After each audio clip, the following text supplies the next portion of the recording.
I bought my home in Suncrest Shores because of the peace. The neighborhood was quiet, the lake shimmered behind every house, and my backyard pool was my little slice of calm. When I bought the place, I specifically chose the non-HOA side of the development. Suncrest Shores was divided into 2 parts, and I lived on the older, privately deeded side. No dues, no board, no surprise fines, no Karens with clipboards cataloging the shade of my lawn. At least, that's how it was supposed to be. But the HOA on the other side kept growing. They added new phases, new rules, and, eventually, a new president, Karen Whitmore, a woman who treated other people's property like extensions of her own kingdom. And that's exactly where my nightmare began.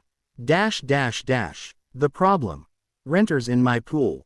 It started small. One Saturday afternoon, I walked outside to skim my pool and refill the chlorine tablets. Instead of silence and the smell of fresh water, I heard loud splashing and even louder music. 3 people, complete strangers, were lounging in my pool. "Excuse me," I said loudly, "can I help you?" A woman with oversized sunglasses didn't even look at me.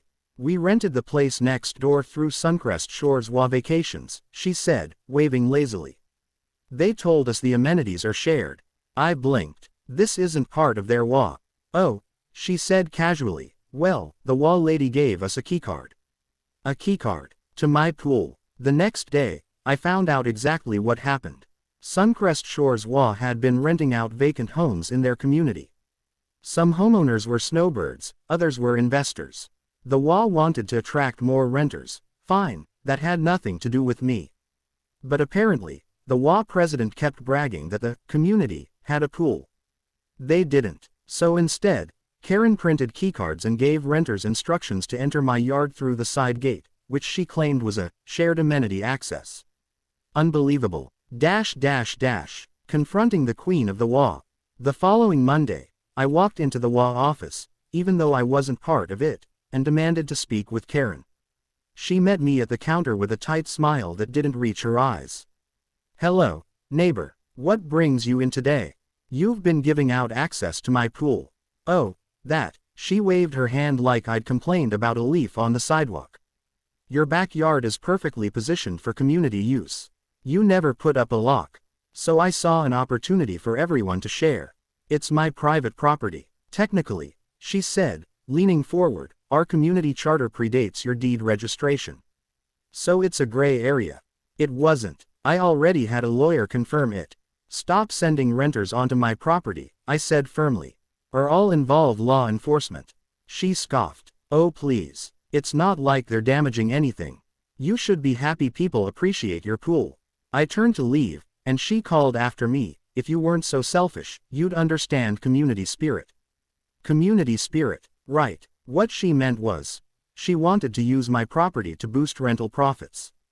I tried everything: cameras, locks, signs, even calling the sheriff, but the problem kept escalating. Renters climbed the fence. Some broke the lock. One group even held a full-blown pool party with 30 people. Every time the sheriff confronted Karen, she insisted it was a miscommunication. Every single time. By July, I'd had enough. That's when I decided on a solution so perfectly devilish that it made even my lawyer laugh. The dye. There's a type of pool dye used by testing facilities for leak detection and contamination tracking. It's harmless, doesn't affect pool systems, and, most importantly, sticks to skin, hair, and fabric for 1 to 2 weeks. Bright, neon, purple. My old college roommate, who worked in aquatics engineering, told me about it years earlier. I never imagined I'd actually use it. Until now. I ordered a supply, verified it was safe and non-toxic. Then I spent a full evening pouring concentrated packets into the filter so it would gradually dissolve into the water. To the naked eye, the pool looked crystal clear. But the moment anyone jumped in, it activated. The first victims. I didn't even have to wait long. 2 days later, I heard splashing, again.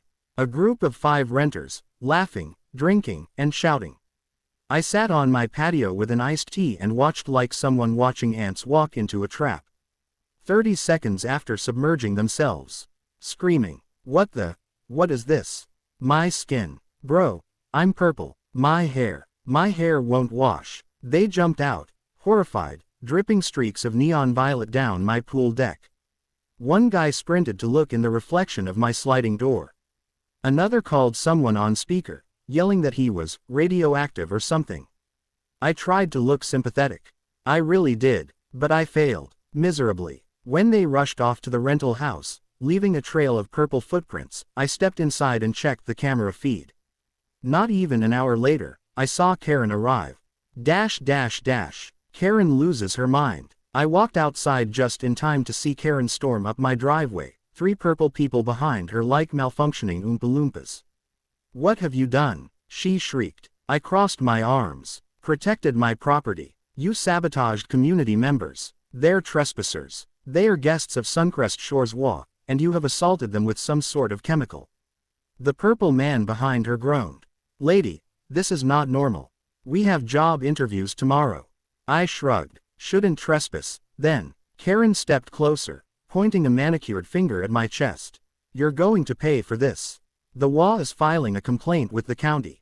You will cover damages, medical tests, and we may sue for emotional distress. That's when the sheriff's truck pulled up.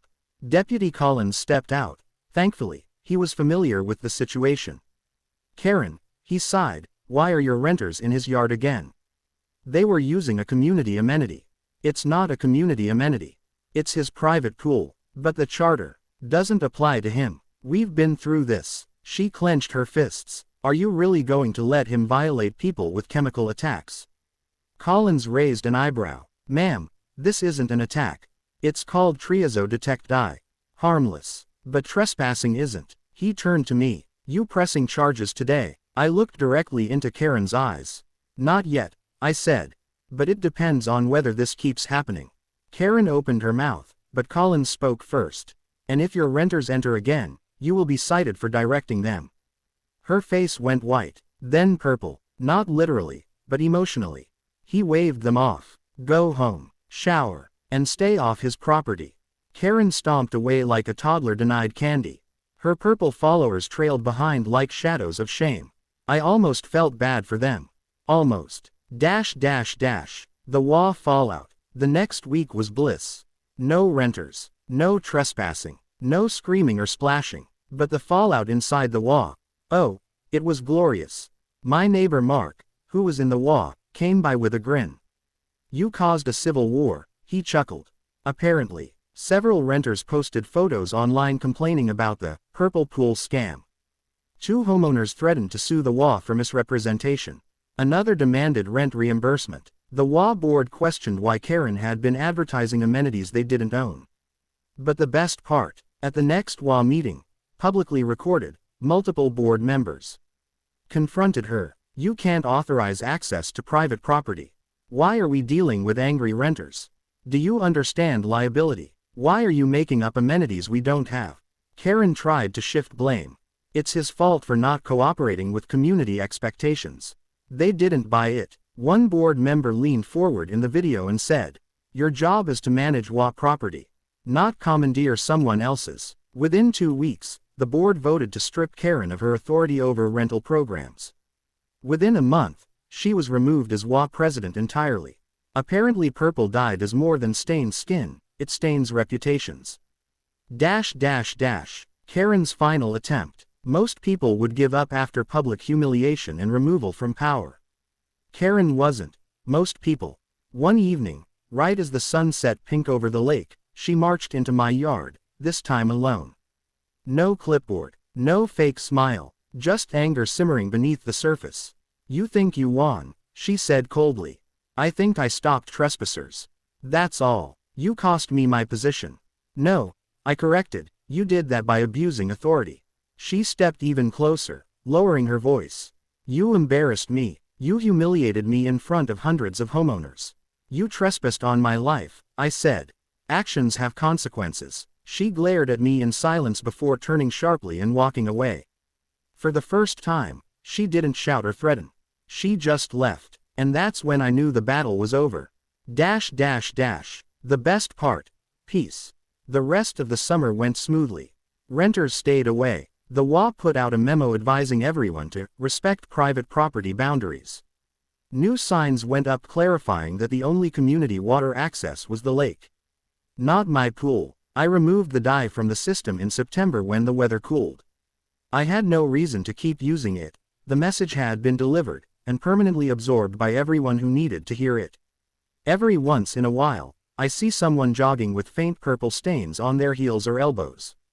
A reminder, a warning, a story the HOA will never forget. And me, I sit by my pool, sipping iced tea, enjoying the peace I worked so hard to reclaim. Sometimes the best defense against an HOA is a little color.